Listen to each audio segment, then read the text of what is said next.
जय हिंद प्यारे साथियों, मैं आपका जुबैर सर और हम लोग कर रहे हैं एसएससी जीडी 2024 की जो प्रीवियस ईयर क्वेश्चंस है। और आज हम लोग का है 20 फरवरी 2024 के जो चौथा सेट है, आज उसका सॉल्यूशन हम लोग मैथ का करने वाले हैं। तो जल्दी जल्दी हम लोग चलते हैं और देखते हैं कि हम लोग का क्वेश्चन जो है 2024 में कैसे पूछे गए हैं मैथ्स का चौथे सेट में, जो 20 फरवरी के एग्जाम हुआ था। तो पहले क्वेश्चन की ओर अगर हम लोग आते हैं, पहले क्वेश्चन की ओर आते हैं, तो पहले क्वेश्चन को एकदम प्यार से देखिए, बहुत ही अच्छा क्वेश्चन है, थोड़ा दिमाग लगाने वाला क्वेश्चन है। आपसे उसको बनाइएगा, बहुत ही प्यार से इसको हम लोग चीजों को सीखेंगे। ठीक है, चलिए पहले क्वेश्चन में क्या बोला कि 2 वर्ष के लिए एक निश्चित ब्याज दर पर मूलधन पर, निश्चित ब्याज दर पर मूलधन पर साधारण ब्याज और चक्रवृद्धि ब्याज क्रमशः, यानी साधारण ब्याज यानी एसआई जो है, एसआई हमारा कितना दिया हुआ है 12,800 और हमारा जो है सीआई कितना दिया हुआ है 14,400, यानी 2 वर्ष का, कितने वर्ष का भैया 2 वर्ष का, 2 वर्ष का जो हमारा जो है एसआई 12,800 है और सीआई जो हमारा है 14,400 है। दोनों केस में मूलधन समान रहेगा, दोनों केस में क्या होगा, मूलधन समान रहेगा। वो चक्रवृद्धि ब्याज हो या साधारण ब्याज हो, यहाँ पे मूलधन जो है आपका निश्चित है और दर जो है दोनों के लिए भी क्या है, निश्चित है। तो अब देखते हैं, एक चीज आप लोग जानते होंगे साधारण ब्याज में कि अगर ये 2 वर्ष का, अगर ये 2 वर्ष का सीएसआई है तो 1 वर्ष का एसआई कितना होगा, 1 वर्ष का एसआई कितना होगा, तो इसका आधा कर देंगे, क्योंकि आपको पता है कि साधारण ब्याज प्रत्येक साल उतना ही होता है। अगर 100 रुपया ब्याज लगा तो अगले साल भी 100 रुपया लगेगा, अगले साल भी 100 रुपया लगेगा, अगले साल भी, अगले साल भी, अगले साल भी। एसआई का बदलता नहीं है, एक बार ब्याज लगा वहीं ब्याज जो है आपका रिपीट करता है। लेकिन सीआई हर साल उसका ब्याज जो है बदलता रहता है, क्योंकि सीआई में जो है ब्याज पर ब्याज लगता है। ठीक है, तो 2 वर्ष का हमारा एसआई जो है 12,800 है, तो 1 वर्ष का एसआई तो 2 से इसमें भाग देंगे तो हमारा कितना हो गया 6400 रुपया हो गया। अब एक बात को समझिए, रेट हम कैसे निकालेंगे, क्योंकि जब तक रेट नहीं निकलेगा तब तक मूलधन नहीं निकलेगा। रेट कैसे निकालेंगे, तो यहां पे हमारा ब्याज कितना है 6400, इसी में 8% का वृद्धि हुआ, इसी में 8% का वृद्धि हुआ, तो यहां पे दोनों का अंतर जो हमारा 1600 है वो 1600 रुपया हो गया। ये दोनों का अंतर कितना है, दोनों तो ब्याज ही है, दोनों के ब्याज का अंतर कितना है 1600। मतलब जो हमारा ब्याज था, साधारण ब्याज था, उसी में 8% का वृद्धि हुआ, तो हमारे किसके बराबर हो गया 1600 के बराबर हो गया। और 8% को जो है आप लिख सकते हैं, 8% को लिख सकते हैं R/100। अगर यहाँ पे चीजों को देखें तो यहाँ हमारा अगर 1 लिखते हैं तो 16 चौका 64, 4 हो गया, 4 से घटाएंगे तो ये 25 हो गया, यानी R बराबर हमारा हो गया 25%।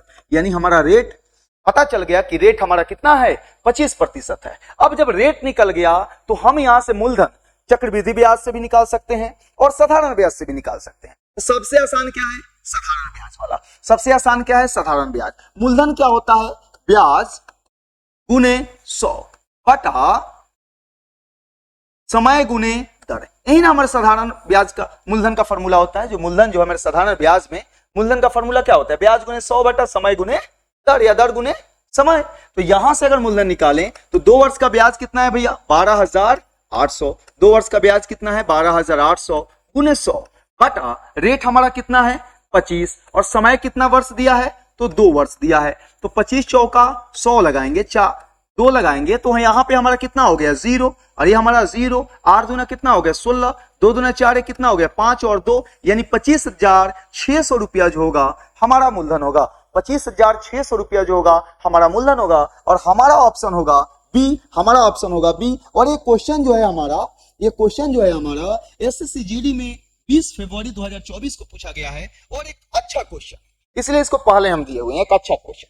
ठीक है, उम्मीद है सभी लोग को समझ में आ रहा होगा। आप लोग को समझ में आ रहा है तो अपना जो है कमेंट में बताएं आपको चीजें कैसी लग रही है और कैसे आप लोग, बहुत सारे क्वेश्चन का आंसर भी आप लोग कमेंट में दें। ठीक है, चलिए आइए देखते हैं दूसरे नंबर क्वेश्चन। दूसरा में क्या बोला है, यदि किसी ड्रेस का मूल्य 800 से घटाकर, पहले मूल्य कितना था भैया, पहले मूल्य कितना था भैया 800 रुपया और 800 से घट के कितना हो गया 720 रुपया हो गया। मान लीजिए आपके पास पहले 800 रुपया था, अब आपके पास 720 रुपया है, तो कमी होगा, कमी हुआ ना, कितना का कमी हुआ, कितना का कमी हुआ 80 का। किस पे कमी होगा 800 पर और गुने 100, तो 2 जीरो से 2 जीरो कट गया, यहां पे हो गया हमारा कटेगा तो 10, यानी हमारा आ गया 10%, यानी कमी हुआ है, कमी हुआ है, प्रतिशत कमी हुआ है, लेकिन कितना का कमी हुआ है 10% का। और हमारा आंसर हो जाएगा सी। हमारा आंसर कौन सा हो जाएगा? सी हो जाएगा। चलिए अब देखते हैं तीसरे नंबर क्वेश्चन जो है हमारा, उसको देखते हैं वो कैसे पूछा गया है। तीसरा में क्या बोला है, आराम से क्वेश्चन को समझना है। और ये हमारा क्वेश्चन एज प्रॉब्लम से लिया गया था। इसके पहले का जो क्वेश्चन था वो हमारा जो है, आप इसको प्रतिशत भी ले सकते हैं, प्रतिशत से लिया गया है। इसके पहले वाले क्वेश्चन को देखते हैं तो ये हमारा SICI से क्वेश्चन लिया गया था। इस चीज को भी जानना जरूरी है कि कहां से क्वेश्चन पूछे गए हैं, एक आइडिया आता है और फिर उसके अनुसार आपका तैयारी जो है बहुत ही बेहतरीन होने वाला है। अब देखते हैं क्वेश्चन नंबर 3। अब देखते हैं हम लोग क्वेश्चन नंबर 3 में क्या बोला है। क्वेश्चन नंबर 3 में बोला है कि 3 व्यक्तियों की वर्तमान आयु का अनुपात 3:5:7 है। यानी 3 व्यक्ति हैं, एक M1 है, एक M2 है और एक हमारा क्या है, M3 है। और इनका प्रेजेंट जो है, वर्तमान जो है आयु का अनुपात है 3, यहां पे कितना है 5 और यहां पे कितना है 7। यानी इसको 3x कोई दिक्कत नहीं है, और नहीं भी लिखिएगा तो कोई दिक्कत नहीं है। चलिए यहां पे चीजों को देखिए। अब बोला है कि 6 वर्ष पहले इनकी आयु का योग 87 वर्ष था। यानी 6 वर्ष पहले इनकी आयु का योग कितना था, 87 था। तो इसमें क्या करेंगे, 6 जोड़ देंगे और ये हमारा क्या हो जाएगा, गलत हो जाएगा। चीजों को समझिए, थोड़ा चीजों को समझिए। 3 लोग थे और 6 वर्ष पहले की बात कर रहा है, तो अभी कितने होंगे। मान ली कोई आदमी 20 वर्ष का था 6 वर्ष पहले, तो अभी कितना का होगा, 26 का। अभी कितना का होगा, 26 का। लेकिन 3 लोग हैं तो तीनों में ना 6 जुटेगा। अरे 3 लोग हैं तो तीनों में ना 6 जुड़ेगा। ऐसा तो नहीं है कि एगो 6 वर्ष बढ़ जाएगा और सब उतने के उतने ही रहेगा। तो यहां पे 6 हम नहीं जोड़ेंगे, हम 87 में क्या करेंगे, 87 है तो इसमें कितना जोड़ेंगे, 18 जोड़ देंगे। क्यों? क्योंकि पहला भी 6 बढ़ा, दूसरा भी 6 बढ़ा और तीसरा भी 6 बढ़ा। यानी उम्र का कितना बढ़ गया, 18 बढ़ गया। तो यहाँ पे 8 7 कितना हो गया, 15 हो गया। और यहाँ पे हमारा कितना हो गया, देखिए तो 9 9 ये कितना हो गया, 10, यानी 105 हो गया। यहाँ पे देखिए 7 5 12 12 3 कितना हो गया, 15। यानी 15x का जो मान होगा हमारा 105 होगा। और x को 15 7 105। 7 3 का कितना हो गया, 21 वर्ष का होगा। 7 5 कितना हो गया, 35 वर्ष का होगा। 7 7 कितना होगा, 49, यानी 49 वर्ष का होगा। पहला आदमी 21 वर्ष का होगा, दूसरा आदमी जो हमारा 35 वर्ष का होगा, और तीसरा आदमी हमारा जो है 49 वर्ष का होगा। और हमारा आंसर हो जाएगा सी। हमारा आंसर कौन सा हो जाएगा, सी। उम्मीद है कि चीजें आप लोग को बहुत ही अच्छा से समझ में आ रही है। आप लोग कमेंट के माध्यम से बताएं कि चीजें आपको कैसे समझ में आ रही है। ठीक है, चलिए देखते हैं क्वेश्चन नंबर 4। क्वेश्चन नंबर 4 पे आते हैं। क्वेश्चन नंबर 4 में बोला है कि 22 विद्यार्थियों की एक क्लास का औसत भार 42 है। यानी 22 बच्चे हैं और इनका औसत भार कितना है, 42 है। तो एक चीज आप लोग जानते हैं कि औसत बराबर हमारा क्या होता है, औसत बराबर होता है योग बटा संख्या। एक चीज को समझिएगा, बार बार चीजों को हम समझाते हैं। तो यहां से अगर हम योग निकालें तो कितना हो जाएगा, औसत गुणे संख्या। इस चीज को बार बार हम रिपीट करते हैं क्योंकि सबसे ज्यादा यूज में आता है। योग बराबर क्या होगा, औसत गुणे संख्या। अब औसत अगर 42 है और संख्या हमारा 22 है तो गुना कर देंगे तो हमारा क्या निकल जाएगा, योग निकल जाएगा। तो 22 दूना कितना हो गया, 44 हो गया। 44 का 4 हो गया और 22 अठे कितना हो गया, 88 हो गया। और 88 में 4 जोड़ेंगे तो कितना हो गया, 92 हो गया। यानी कितना हो गया, 924। यानी जो 22 लोग थे उनका योग कितना हो गया, योग कितना हो गया, भार का योग कितना हो गया, 924 हो गया। ठीक है, अब क्या बोला है, यदि क्लास में 33 केजी और 39 केजी भार के 2 नए विद्यार्थी शामिल हो जाएं, यानी पहले 924 था और इसमें जो है एक हमारा 33 केजी का आ गया और एक जो है हमारा कितना के आ गया, 39 केजी का आ गया।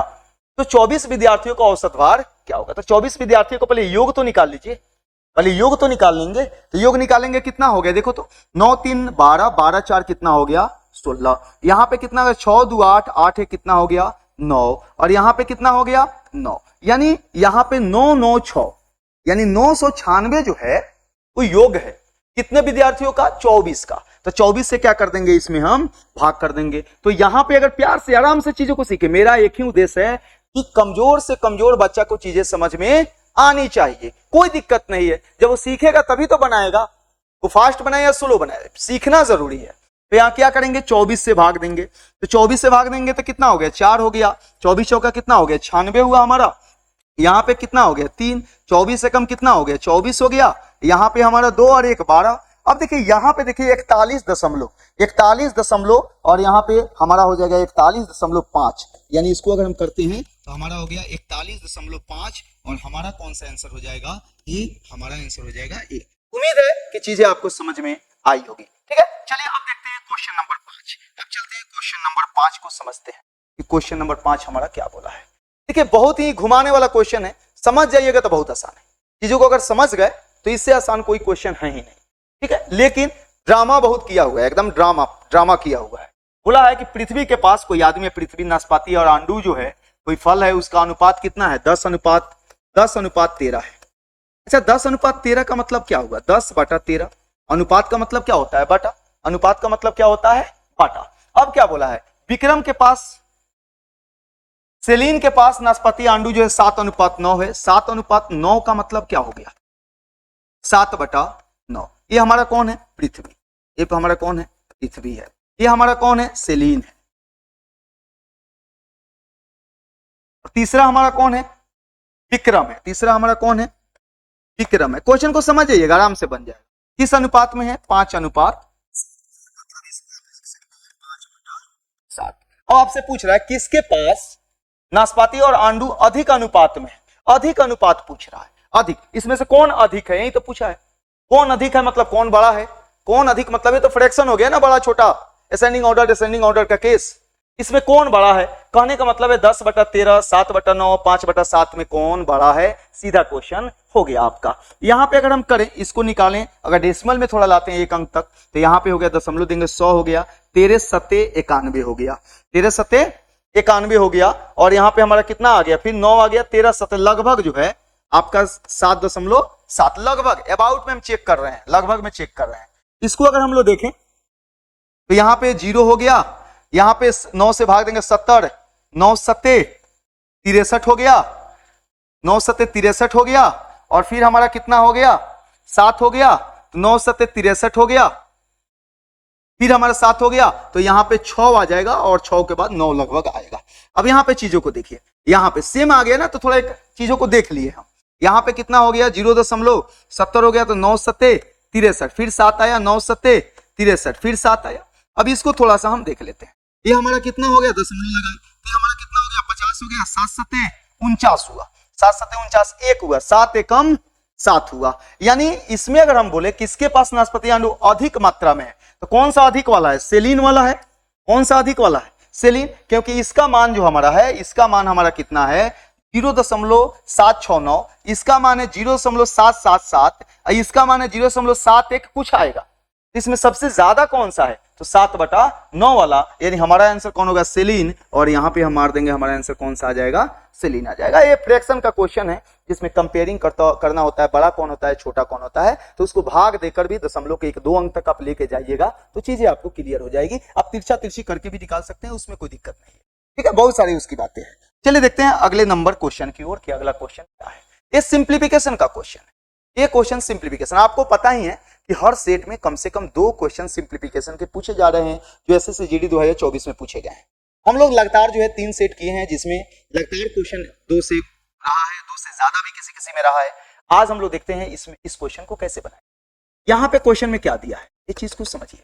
हमारा बोला है कि 48 - 20 - 8, ये बड़ा ब्रैकेट था और बड़ा ब्रैकेट को बंद कर दें।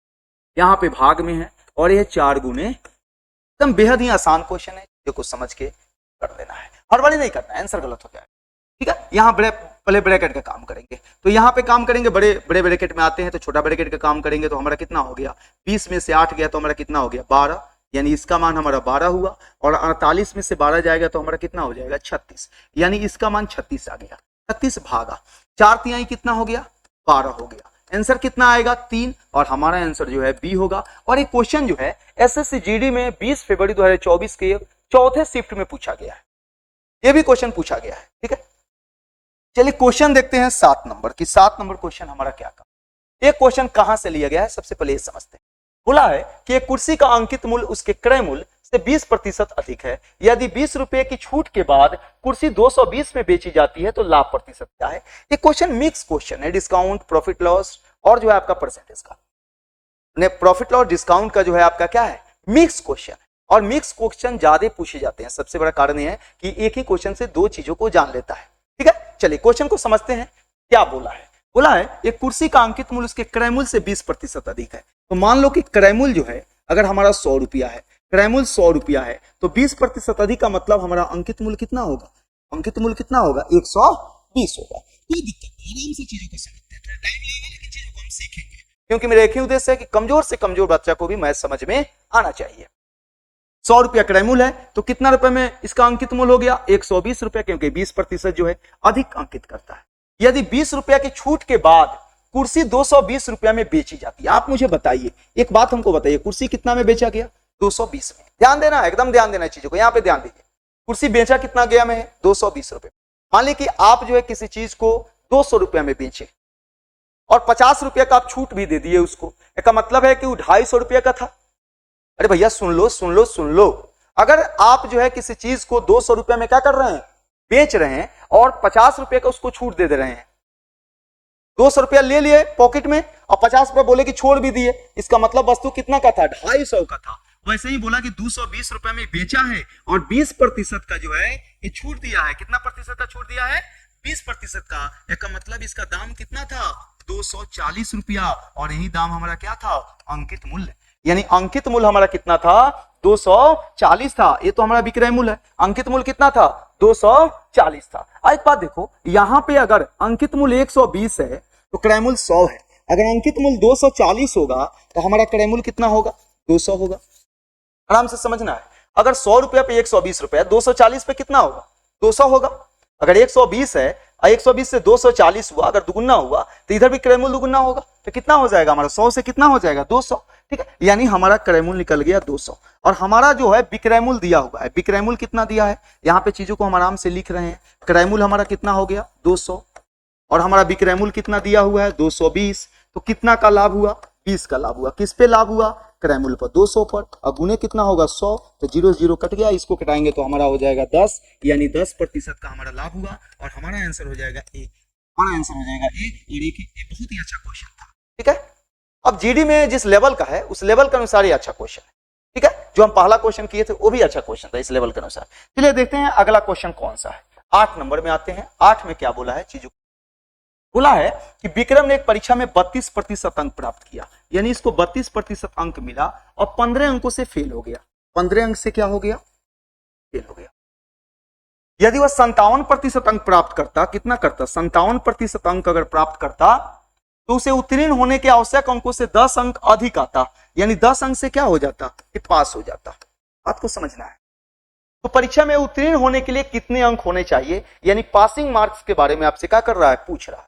फुल मार्क्स नहीं पूछ रहा है, पासिंग मार्क्स के बारे में पूछ रहा है। अच्छा एक बात यहां पे समझते हैं, इन दोनों का अंतर कितना का है, इन दोनों का अंतर कितना का है, तो अंतर हमारा 5 हो गया और हमारा यहां पे हो गया तो 2 हो गया, 25% का अंतर है। इस पैटर्न का जब भी क्वेश्चन आए तो इनके प्रतिशत का अंतर, तो इसका अंतर कितना होगा। अब एक बात को समझना है, जब पास पास रहेगा, पास पास रहेगा तो अंतर मतलब घटा लेना, जब फेल फेल रहेगा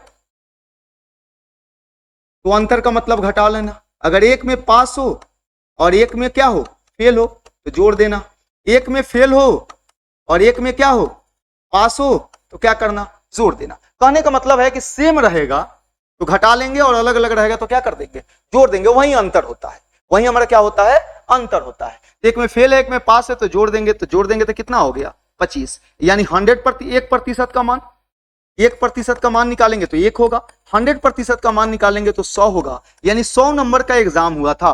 कितने नंबर का एग्जाम हुआ था, 100 नंबर। इसको हम लोग बोल सकते हैं फुल मार्क्स, फुल मार्क्स, कुल पूर्णांक। यानी कुल पूर्णांक कितना था, 100 नंबर का। एग्जाम कितना का हुआ, 100 नंबर का हुआ। लेकिन वो आपसे क्या पूछ रहा है, परीक्षा में उत्तीर्ण होने के लिए कितने अंक चाहिए, आपसे पूछ रहा है पासिंग मार्क्स, आपसे पूछ रहा है पासिंग मार्क्स, यानी कितना नंबर आता तो पास हो जाता। जैसे हम लोग मैट्रिक का एग्जाम देते हैं तो कितना ना 30% आता है तो पास हो जाते हैं, यानी 150 नंबर आएगा बिहार बोर्ड में, पास हो जाएंगे। 300 आ जाएगा तो हम लोग 60% आ जाता है, फर्स्ट डिवीजन हो जाते हैं। वहीं ये बोला है कि इसका पासिंग मार्क क्या है, कितना नंबर आता तो ये पास हो जाता। कुल मार्क्स कितना है, 100। अब इस दोनों में से किसी एक को पकड़ लो, 32% मिला है तो 32/100। अब 15 नंबर से फेल हुआ है, इसका मतलब है कि 15 नंबर आ जाता तो पास हो जाता। अरे 15 नंबर से फेल हुआ है, अगर 15 नंबर आ जाता तो क्या होता, पास हो जाता। इसलिए 15 जोड़ दिए हैं, हमारा हो गया 32, और 32 में 15 जोड़ेंगे तो कितना हो गया, 5 2 कितना हो गया, 7, और यहाँ पे हमारा कितना हो गया, 47, यानी 47 नंबर आता तो ये क्या हो जाता हमारा पास हो जाता, 47 नंबर आता तो हमारा क्या होता, पास हो जाता, और हमारा आंसर कौन सा सही है, सी। ठीक है, ये हमारा जो है परसेंटेज का क्वेश्चन। फिर चलते हैं, देखते हैं आगे 9 नंबर क्वेश्चन कौन सा है, 9 में क्या बोला है और कहां से लिया गया है, ये चीज को हम लोग समझें।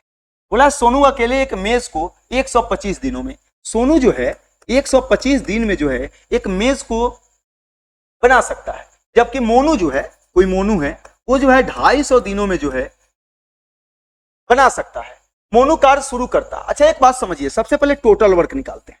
टोटल वर्क का मतलब है दोनों का एलसीएम, टोटल वर्क का मतलब है दोनों का एलसीएम। तो दोनों का एलसीएम कितना हो गया, 250। ये अब देखो कार्य क्षमता निकालेंगे। एक बात बताओ मुझे कि 250 काम हुआ है 125 दिन में, तो एक काम कितना में होगा, एक दिन में। आप ऐसे समझो ना कि 250 काम जो है 125 दिन में हुआ है, एक दिन में कितना काम हुआ होगा, तो क्या करेंगे, ये 250 बटा 125 यानी कितना काम हुआ होगा, तो आप ऐसे भी निकाल सकते हैं, बहुत ही आसान है कि टोटल वर्क दोनों का एलसीएम निकाल लेते हैं। टाइम एंड वर्क में टोटल वर्क क्या हुआ, दोनों का एलसीएम हो गया। अब ये दिन है, दिन से भाग देंगे तो एक दिन का काम निकल जाएगा, और जो एक दिन की काम होती है वही हमारी कार्य क्षमता होती है। अब 250 दिन में 250 काम, तो एक दिन में कितना काम, एक काम। और हमारा जो सोनू है उसकी कार्य क्षमता 2 है, और जो मोनू है उसकी कार्य क्षमता कितनी है, 1 है। अब क्या बोला है, मोनू कार्य शुरू करता है और 75 दिनों तक कार्य करता है। मोनू एक दिन में कितना काम करता है, एक, तो 75 दिन में कितना काम करेगा, 75 काम करेगा। तो काम बच कितना गया, यहां पे देखिए काम हमारा कितना बच गया, हमारा काम कितना बच गया, देखिए तो 175। हमारा काम कितना बच गया, 175। अब क्या बोला है, सोनू शेष काम को कितने दिनों में पूरा करेगा, तो काम बचा है 175, और सोनू एक दिन में कितना करता है, सोनू एक दिन में कितना करता है, 2, तो 2 से भाग दे देंगे तो हमारा कितना हो गया, 8 हो गया, 7 हो गया और 5 हो गया, यानी 87.5 दिन में क्या करेगा, वो काम को कर लेगा। 87.5 दिन में क्या करेगा, वो काम को कर लेगा। ठीक है, चलिए देखते हैं आगे क्वेश्चन नंबर 10। क्वेश्चन नंबर 10 की ओर हम लोग बढ़ते हैं और इसको समझते हैं कि क्वेश्चन देखिए टाइम एंड वर्क का क्वेश्चन है, और इसको हम लोग कैसे निकालते हैं, चीजों को समझना है। क्वेश्चन नंबर 10 की ओर चलते हैं। 10 में क्या बोला है, बोला है 10 में कि 13 विद्यार्थियों का औसत अंक 130 है, यानी 13 विद्यार्थी है और इसका औसत अंक कितना है, 130 है। तो 130 में 13 से गुना कर देंगे तो योग निकल जाएगा। ठीक है, औसत में संख्या से गुना करते हैं तो क्या निकलता है, योग। औसत में संख्या से गुना करते हैं तो क्या निकलता है, योग। यानी 13 विद्यार्थियों का औसत अंक 130 है, 13 से गुना करेंगे तो कितना हो गया, 13 13 169 हो गया, और एक जीरो बैठ गया, 1690। उनका योग कितना है, 1690। अब क्या बोला, लेकिन बाद में यह पाया गया कि एक विद्यार्थी के अंक गलती से 32 के स्थान पर, इसको लेना था 32 लेकिन ले लिया कितना, 23। बात को समझिएगा, बहुत ही आसान क्वेश्चन है और रिपीटेड क्वेश्चन है, अक्सर पूछा जाता है, और ये भी पूछा है एसएससी जीडी में 2024 में 20 फरवरी के शिफ्ट नंबर 4 में। ठीक है, वही आज हम लोग कर रहे हैं। तो लिखना था 32 लेकिन लिख लिया 23, तो कितना कम लिखा, लिखना था 32 लेकिन लिख लिया 23, तो कितना कम लिखा, 9 तो कम लिया, अरे 9 ही ना कम लिया, तो 9 को इसमें क्या करेंगे, जोड़ देंगे। जब कम लेगा तो जोड़ेंगे और ज्यादा लेगा तो क्या करेंगे, घटाएंगे। आप सोचिए ना कि लेना था 32 ले लिया 23, तो कमे लिया ना, कम लिया तो कमे ना आया होगा, यानी उसको और लेना चाहिए, कितना लेना चाहिए, 9, तो 9 क्या करेंगे, जोड़ देंगे। तो समझिएगा, जब कम लेगा तो जोड़ना है, ज्यादा लेगा तो क्या करना है, घटाना है। तो इसमें 9 जोड़ दिए तो कितना हो गया, 1699 हो गया। अब पूछ रहा है उनके अंक का सही औसत क्या है, हमारा कितना है, 13 है, हमारा कितना है, 13 है। तो सही औसत आपसे क्या कर रहा है, पूछ रहा है, तो 13 से क्या करेंगे, भाग दे देंगे, 13 से भाग देंगे। आप समझिए यहाँ 1699 आराम से भाग दो, कोई दिक्कत नहीं है 13 से। 13 एकम कितना हो गया, 13 हो गया, 3 13 3 कितना हो गया, 39 हो गया, ये हमारा कट गया, 9 आ गया, जीरो बैठेगा, यानी 30 दशमलव, यहाँ जीरो 13 7 6 आ गया, लगभग 6 9 130 दशमलव, हम इसको लिख सकते हैं, इसको अगर भाग दें तो 130.69 लगभग में। ये भाग हम इसलिए देते हैं कि हर बच्चा को चीजें समझ में आए, उसको नहीं भी आता है तो कोशिश कर सकता है चीजों को।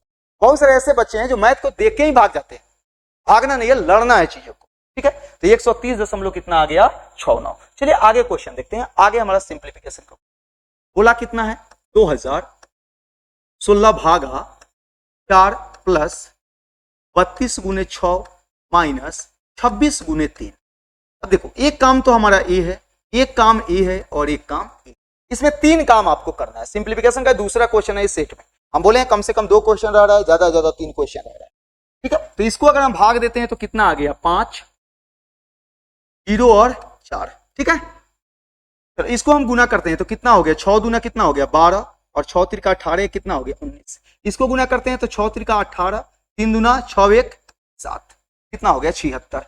यहाँ पे समझिए 6 त्रिका कितना हो गया 18 और 3 दूना 6 1 कितना हो गया 7 हो गया। ठीक है, चलिए यहाँ पर अब देखिए यही तो जोड़ देना है, इसको जोड़ देना है, जोड़ देंगे तो कितना हो गया देखिए तो 4 2 कितना हो गया 6 हो गया, यहाँ पे 9 हो गया, 6 हो गया, इसमें से 78 क्या होगा घट जाएगा, तो यहाँ पे 8 हो गया हमारा, कैलकुलेट कर देना है, यहाँ पे हमारा 8 हो गया, तो ये हो गया 1 और 6 यानी 600 कितना हो गया 18, और हमारा आंसर कौन सा हो जाएगा बी, हमारा आंसर कौन सा हो जाएगा। चलिए क्वेश्चन नंबर देखते हैं 12 कि आखिर 12 नंबर क्वेश्चन हमारा क्या है। ये प्रॉफिट एंड लॉस का बहुत ही बेहतरीन क्वेश्चन, इस पे समय हम लोग देंगे, कीजिए अच्छा रहेगा। ठीक है, यह समय देने वाला क्वेश्चन। यहाँ पे जो है क्वेश्चन को देखते हैं, प्रॉफिट लॉस से लिया गया क्वेश्चन है।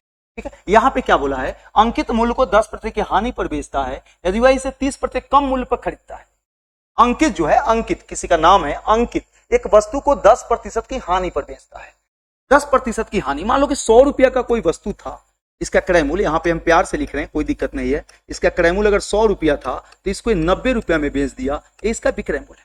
वही तो बोला है कि अंकित जो है एक वस्तु को 10% की हानि पर बेचता है, यानी 100 रुपया का वस्तु को 90 रुपया में बेचता है। चीजों को समझिएगा, यदि वह इसे 30% कम मूल्य पर खरीदता, यानी 100 में नहीं खरीद कर वो इसको अगर 70 में खरीदता, आराम से समझिए, 100 में खरीदा हुआ है यानी क्रय मूल्य 100 रुपया है तो उसको 90 में बेच रहा है। अगर 30% कम में खरीदता, 30% कम मतलब 100 का 30% कम में, मतलब 30 कम में खरीदता यानी 70 में खरीदता और इसे 26 रुपया कम में बेचता।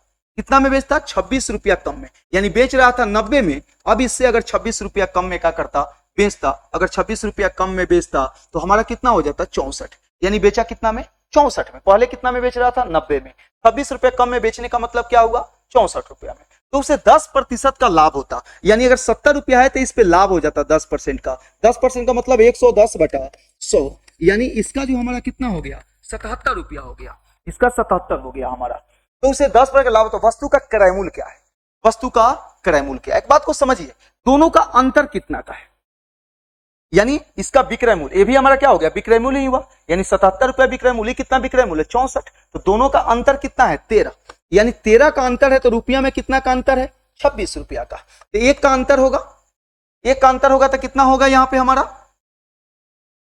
2 रुपया का, तो क्रय मूल्य कितना हमारा था 100 था, 100 का मान निकाल देंगे तो 100 का मान कितना हो जाएगा 200, यानी क्रय मूल्य हमारा कितना था 200 रुपया, और हमारा आंसर कौन सा होगा ये, हमारा आंसर कौन सा होगा। ठीक है, चीजें समझ में आ गई होगी। अब हम लोग देखते हैं क्वेश्चन नंबर 13, अब हम लोग देखते हैं क्वेश्चन नंबर 13।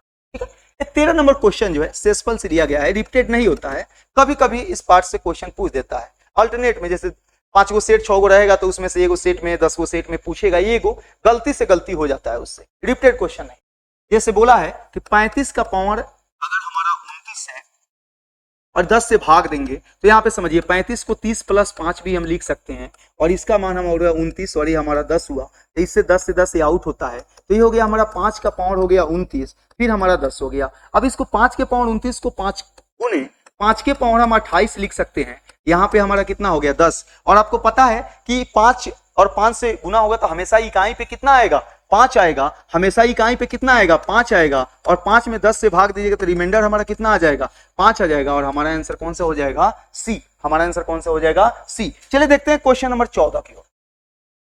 14 बहुत ही बेहतरीन शानदार क्वेश्चन है, 14 बहुत ही बेहतरीन शानदार क्वेश्चन है, उस चीज को हम लोग को क्या करना है देखना है। बोला क्या है समझना है, थोड़ा समय लेना है और अच्छा से क्या करना है बनाना है। ठीक है, बोला एक बस अपने निर्धारित समय से 60 मिनट देरी से रवाना होती है, लेकिन 300 किलोमीटर की दूरी गंतव्य तक समय पे पहुंचने के लिए उसकी सामान्य चाल में 10 किलोमीटर यहां से यहां, बात को समझो, टाइम एंड डिस्टेंस का बहुत ही बेहतरीन क्वेश्चन, एसएससी जीडी के व्यू से अगर देखा जाए तब, जो अभी 2024 में से जीडी में क्वेश्चन पूछा गया जो एवरेज क्वेश्चन था उसके व्यू से देखिएगा तो उसमें ये अच्छा क्वेश्चन, ये अच्छा क्वेश्चन। बोला क्या है कि इसकी दूरी कितनी है 300 किलोमीटर, दूरी हमारी कितनी है 300। तो अब पहले स्पीड इसका क्या था, ये बात को समझिए, पहले स्पीड s था, बाद में स्पीड कितना हो गया s + 10। एक बात को समझिए, पहले स्पीड बोला एक बस अपने निर्धारित समय से 60 मिनट देरी से रवाना होती है, देरी यानी 60 मिनट लेट बस चली, लेकिन 300 किलोमीटर की दूरी से गंतव्य समय पहुंचने के लिए उसकी सामान्य चाल में 10 किलोमीटर प्रति घंटा का वृद्धि की जाती है। यानी स्पीड पहले एस था, अब उसमें 10 बढ़ गया, तो एस प्लस कितना हो गया, 10 हो गया। बस की सामान्य चाल क्या है, यदि एस का मान आपसे क्या कर रहा है, पूछ रहा है। एस का मान आपसे क्या कर रहा है, पूछ रहा है। अच्छा, एक चीज को आप समझिए, एक चीज को आप समझिए, अगर एस स्पीड से चलेगी, यहां पे आइए, 300 किलोमीटर दूर है, एस स्पीड से चलेगी तो ये हमारा निकल गया समय, ये हमारा क्या निकल गया, समय। दूरी बटा चाल क्या होता है, समय। दूसरा समय, अगर दूसरा समय की हम बात करें, थोड़ा समझा रहे हैं चीजों को, डायरेक्ट नहीं लिख रहे हैं, चीजों को समझा रहे हैं, उसके बाद लिखेंगे। अगर यहां पे आप समझिए कि दूसरा समय निकालें तो 300 बटा एस प्लस 10। अच्छा एक बताइए, दोनों समय में ज्यादा समय कौन लेगा, जब स्पीड बढ़ेगा तो समय क्या होगा, घटेगा ना। जब स्पीड बढ़ा है तो समय क्या होगा, घटेगा। और जब समय स्पीड कम रहेगा तो समय क्या लगेगा, ज्यादा। यानी ज्यादा और कम का मतलब है उनके बीच का अंतर, यानी 60 मिनट की देरी। आराम से छोड़िए बात को, ये भी आप समझते हैं तो दिक्कत नहीं है। दूरी कितना है 300, चाल कितना है एस, ये हुआ समय, ठीक है। इसका दूरी कितना है 300, इसका चाल कितना है एस प्लस 10, ये हुआ समय। दूरी बटा चाल समय, और दोनों के समय का अंतर कितना दिया है 60। तो दोनों के समय का अंतर कितना दिया हुआ है 60 मिनट। 60 मिनट मतलब 60 बटा 60 घंटा, यानी दोनों के समय का मान कितना दिया है 1। अगर निकालेंगे तो हमारा कितना आना चाहिए 1। अब बाई ऑप्शन से रखिए, दाएं से आंसर रखिए। बाई ऑप्शन, इसको हम किससे बनाएंगे, जब इक्वेशन आ गया तो हम रखेंगे बाई ऑप्शन। अब बाई ऑप्शन में देखिए कौन सा ऑप्शन रखे, पहले 60 रखते हैं, 60 रखेंगे यहाँ पे तो 6 5 5 5 आ गया, 60 10 कितना हो गया 70, तो फ्रैक्शन में आ जाएगा, इसको छोड़ते हैं। 40 रखते हैं, 40 रखते हैं तो कितना आ गया, देखिए तो 40 रखते हैं, 50 रख के देखिए, 50 रखेंगे तो कितना आएगा, 50 रखिए, 50 रखेंगे तो कितना आएगा, इसमें 50 एस के मान रखना है, बाई ऑप्शन मतलब एस का मान रखना है, तो 50 रखेंगे तो कितना आ जाएगा 6, और 50 10 60 रखेंगे तो कितना आ जाएगा 5, और दोनों का अंतर 1, मतलब हमारा आंसर कौन सा सही है, सी। हमारा आंसर कौन सा सही है, सी। और एक अच्छा क्वेश्चन था, और बहुत ही आसान तरीके से आपको चीजों को हम बताएं कि स्पीड एस था, एस प्लस 10 हो गया, समय का अंतर निकालना है जो 60 मिनट दिया, देर पहले का मतलब अंतर होता है। तो ये दूरी बटा चाल समय, दूरी बटा चाल समय, इसके समय में से इसका समय घटा लिया तो 60 मिनट है, तो घंटे में बदल दिया। बाई ऑप्शन में से एस का मान रखे हैं और देख लें कौन सा ऑप्शन सही है, ठीक है। चलिए क्वेश्चन नंबर देखते हैं 15। क्वेश्चन नंबर देखते हैं 15, और ये जो है 3D से लिया गया मेंसुरेशन का क्वेश्चन है। आप लोग देख रहे होंगे प्रत्येक सेट में कम से कम 2 क्वेश्चन आपको मेंसुरेशन के रह रहे हैं। मेंसुरेशन से 2 क्वेश्चन, 1 क्वेश्चन, 3 क्वेश्चन भी किसी सेट में रह रहे हैं, एवरेज हम 2 क्वेश्चन मान सकते हैं। बोला है एक गोले की त्रिज्या 3.5 सीएम है, इसका रेडियस कितना है 3.5 सीएम। गोले का कुल पृष्ठीय क्षेत्रफल क्या होगा, तो गोले का टोटल सरफेस एरिया जो होता है वो होता है 4 पाई आर का स्क्वायर, ठीक है। अगर गोला का बात करें, हम गोला का बात करें, पिछले वीडियो में भी हम बात किए हुए हैं, गोला का बात अगर हम करें तो इसका हमारा टोटल सरफेस एरिया जो होता है ये होता है 4 पाई आर का स्क्वायर, और इसका जो है अगर हमारा वॉल्यूम निकालना होगा तो 4/3 पाई आर, ठीक है। चलो, तो यहां से हमारा पूछ रहा है टोटल सरफेस एरिया, तो 4 इंटू 22/7 आर स्क्वायर, 3.5 गुने 3.5, ये हटेगा तो यहाँ होगा 10, ये हटेगा तो यहाँ हो जाएगा 10। यहां से अगर करें तो 7 5 35, 5 दूना 10, और 2 से कटाएंगे तो ये हो जाएगा हमारा 11, ठीक है। यहां अगर हम देखें, अब गुना कर लेते हैं, 10 रखते हैं, दशमलव बैठाने में अच्छा रहेगा, 10 रखते हैं दशमलव, नहीं यहाँ तो कट भी जा रहा है, कोई दिक्कत नहीं है। 7 5 35 और 5 दूना 10, 2 से कटाएंगे तो हो गया हमारा, तो 11 दूना 22, और यहाँ पे हमारा कितना हो गया 7, तो हो गया 7 दूना 14, 7 दूना 14, 1 15, 154, यानी हमारा आंसर हो जाएगा बी। हमारा आंसर हो जाएगा, बस फॉर्मूला को हम पुट किए, फॉर्मूला में उसका मान पुट कर दिया और कुछ नहीं किया। आप कॉपी पे खुद से करके देखिएगा चीजों को, ठीक है। चलिए क्वेश्चन नंबर देखते हैं 16, और एक क्वेश्चन हमको पूछा गया है 20 फरवरी 2024 को, जो है चौथे शिफ्ट में। क्या बोला है, टाइम एंड वर्क का एक क्वेश्चन है। बोला है x1 जो है वह किसी काम को जो है 90 दिन में करता है, x2 जो है वो किसी काम को 45 दिन में करता है, x3 जो है वो किसी काम को हमारा 67.5, तो इसका मतलब समझिए 67.5 का मतलब है 67, और दशमलव हटाएंगे तो 10 कटेगा, तो हमारा हो गया 135/2 दिन, 135/2, इसको लिख सकते हैं 135/2 दिन। टोटल वर्क निकालेंगे मतलब एलसीएम, तीनों का एलसीएम, टोटल वर्क का मतलब क्या होता है तीनों का एलसीएम, तो हमारा एलसीएम हो गया 270, हमारा एलसीएम कितना हो गया 270, तो 90 से भाग हम देंगे तो 9 तिरका यानी 3 हुआ, ये होता है कार्य क्षमता, एक दिन का काम। ये इसके पहले भी इसी सेट में क्वेश्चन टाइम एंड वर्क काम कराए हुए हैं। 45 से करेंगे तो हमारा कितना हो गया यहाँ पे 6 हो गया, 6 5 30, 6 चौका 24 3 27, ठीक है। यहाँ पे अगर हम भाग देते हैं तो 35 होगा, यहाँ पे भाग देंगे तो कितना हो जाएगा 2, और यहाँ पे अब देखो 270 में, प्यार से समझो, 270 में 135 बटा 2 से करेंगे तो 2 चल जाएगा उत्तर, ये कर जाएगा 2, तो 2 दूना कितना हो जाएगा 4। हर छोटी छोटी बातों को आपको हम इसलिए समझा रहे हैं कि आप चीजों को सीखिए। कमजोर से कमजोर जो बच्चा है उसको मैथ समझ में आना चाहिए, यही मेरा उद्देश्य है। तो 270 में 35 बटा 2 से भाग देंगे तो 2 कहां गया ऊपर, ठीक है, तो हमारा आ गया 4, ठीक है। यानी इनकी कार्यक्षमता, यानी x1 की कार्यक्षमता 3, x2 की कार्यक्षमता 6 और x3 की कार्यक्षमता हमारी कितनी हो गई 4 हो गई। अब क्या बोला है, तीनों ने एक साथ मिलकर काम शुरू किया, लेकिन x2 ने पूरा होने से 13.5 दिन पहले ही छोड़ दिया। अच्छा, पहले जब छोड़ता है ना तो जोड़ते हैं, और काम करने के बाद जब छोड़ता है तो घटाते हैं। जब टाइम एंड वर्क का फुली जो है कंसेप्ट आपको बताएंगे चीजों को, तब आपको चीजें समझ में आएगी। हर अलग अलग टाइप से 10 से 12 टाइप पैटर्न आपको बनते हैं, जहां पे एक से एक बेहतरीन क्वेश्चन हम लोग करेंगे, ठीक है। अभी जो प्रैक्टिस हम लोग कर रहे हैं उसमें इतना ये समझिए कि पहले छोड़ेगा तो जोड़ना है, काम स्टार्ट होने के बाद छोड़े तो घटाएंगे। तो क्या बोला है कि 13.5 दिन पहले। अच्छा, एक दिन में x2 है, एक दिन में कितना काम करता है 6, एक दिन में कितना काम करता है, यहां पे समझिए, एक दिन में कितना काम करता है 6, और कितना दिन काम किया है 13.5 दिन, तो कितना काम किया होगा 6 5 30, 6 5 कितना हुआ 30, और यहां पे कितना हो गया देखिए तो 6 5 30, 6 त्रिका 18, 18 3 कितना हो गया 21, 6 6 2 कितना हो गया 8, यानी काम कितना किया होगा 81, काम कितना किया होगा 81, यानी 81 को हम क्या करेंगे जोड़ देंगे, तो ये हमारा हो गया। एक पहले छोड़े तो जोड़ना है, काम स्टार्ट होने के बाद छोड़े तो घटाया जाता है। तो यहाँ पे 1 हो गया, 8 7 कितना हो गया 15 हो गया, 2 1 कितना हो गया 3, यानी 3 5 1 हो गया। तो कितने दिनों में काम पूरा होगा। अभी देखो ये तो छोड़ के जा रहा था, लेकिन इसे पकड़ के करवाए हैं, इसीलिए जुड़े हैं। छोड़ के जा रहा था लेकिन इसको पकड़ के काम क्या किए हैं, करवाए हैं, इसलिए काम कितना हुआ 351। अब तीनों मिल के ना काम किया, 6 4 10 3 13, 6 4 10 3 कितना हो गया 13 हो गया, तो 13 दूना 26 हो गया हमारा, 13 दूना 26 हो गया। देखो 351 है, आराम से इसमें भाग देते हैं 13 से, 13 दूना कितना हो गया 26 हो गया। तो यहाँ पे हमारा कितना आ गया देखिए तो 9 आ गया, 13 सत्य कितना हो गया 91 हो गया, यानी ये हमारा कट गया और 27 दिनों में काम को हो गया। हमारा आंसर हो जाएगा डी। हमारा आंसर कौन सा हो जाएगा डी। चलिए देखते हैं अगला क्वेश्चन हम लोग का क्या है, 17 नंबर क्वेश्चन। 17 नंबर क्वेश्चन को देखिए, ये हमारा जो है डिस्काउंट से लिया गया क्वेश्चन है।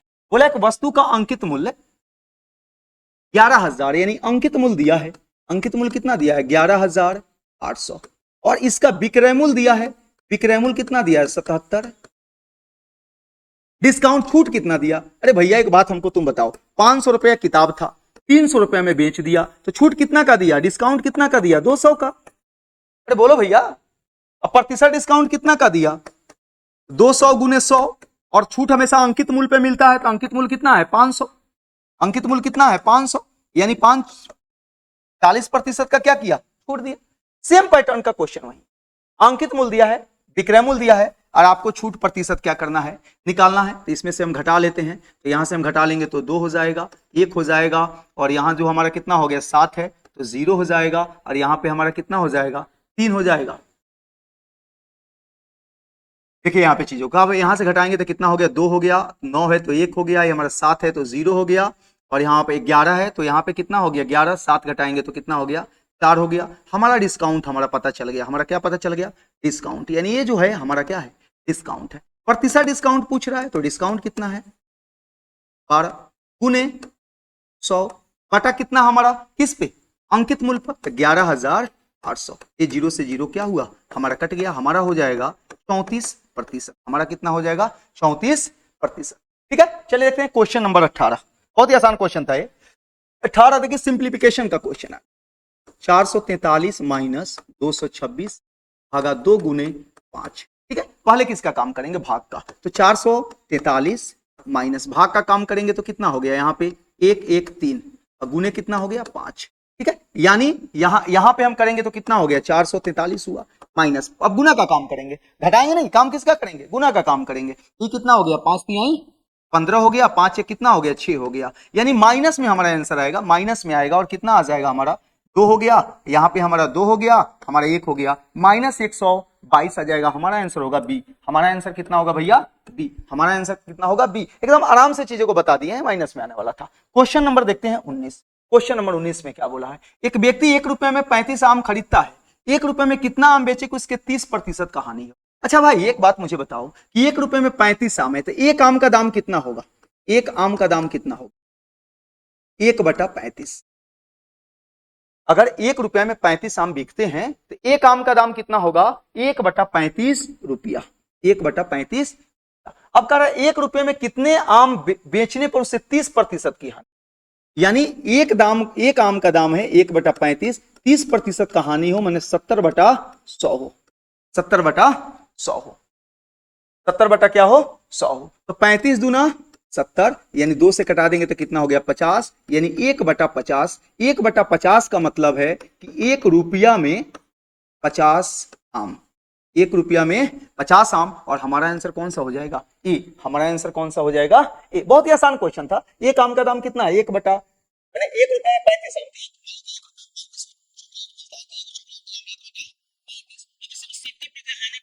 इसका 70%, 30% हानि पे बेचे मतलब 70% पे बेचे, तो इसका 70% निकाल दिए तो 1/50। इसका सीधा मतलब है कि 1 रुपए में 50 आम का करेगा, बेचेगा। क्वेश्चन नंबर 20 की ओर आते हैं।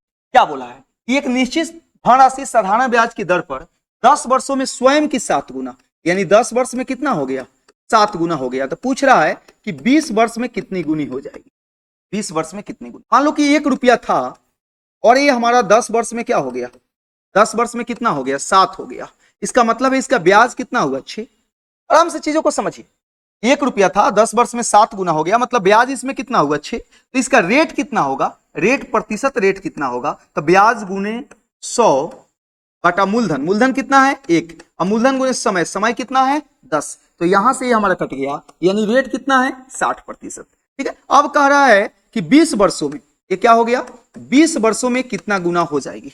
20 वर्षों में कितना गुना हो जाएगी? तो 20 वर्षों में कितना गुना हो जाएगी, इसका मतलब समझिए। यहां पे हमको जो है सबसे पहले इसका ब्याज निकालते हैं। सबसे पहले ब्याज निकालते हैं। ब्याज हमारा कितना हुआ भाई? ब्याज अगर हम निकालते हैं तो ब्याज कितना होगा? ब्याज हम निकालते हैं तो मूलधन, मूलधन है 1, मूलधन गुने समय, समय कितना है? 20 गुने दर, दर कितना है? 60 अब बटा 100। तो यहाँ 2 जीरो से कट गया, यानी 6 दूना 12 हो गया, यानी मूलधन यहाँ पे 12 हो गया। आप मुझे एक बात बताना मुझे, ये ब्याज हमारा 6 था, तो ब्याज में जब मूलधन को जोड़ेंगे तो क्या होगा? मिश्र धन। तो ब्याज में मूलधन को जोड़ेंगे तो क्या होना चाहिए? मिश्र धन। तो मिश्र धन हमारा कितना हो गया? 13। मिश्र धन हमारा कितना हो गया? 13। ब्याज में मूलधन को जोड़ेंगे तो क्या होगा? मिश्र धन। इसका मतलब है कि हमारा जो है कितना गुना हो गया? 13 गुना हो गया। और हमारा आंसर हो गया ए। हमारा आंसर हो गया ए। और आज का सेशन जो है हम लोग का समाप्त हुआ। फिर हम लोग मिलते हैं अगले वीडियो में। अगर आपको वीडियो अच्छा लगा है तो कमेंट करें, लाइक करें और दूसरे लोगों तक पहुंचाएं कि कमजोर से कमजोर बच्चा को चीजें समझ में आए। सभी लोग को जुबैर सर का जय हिंद।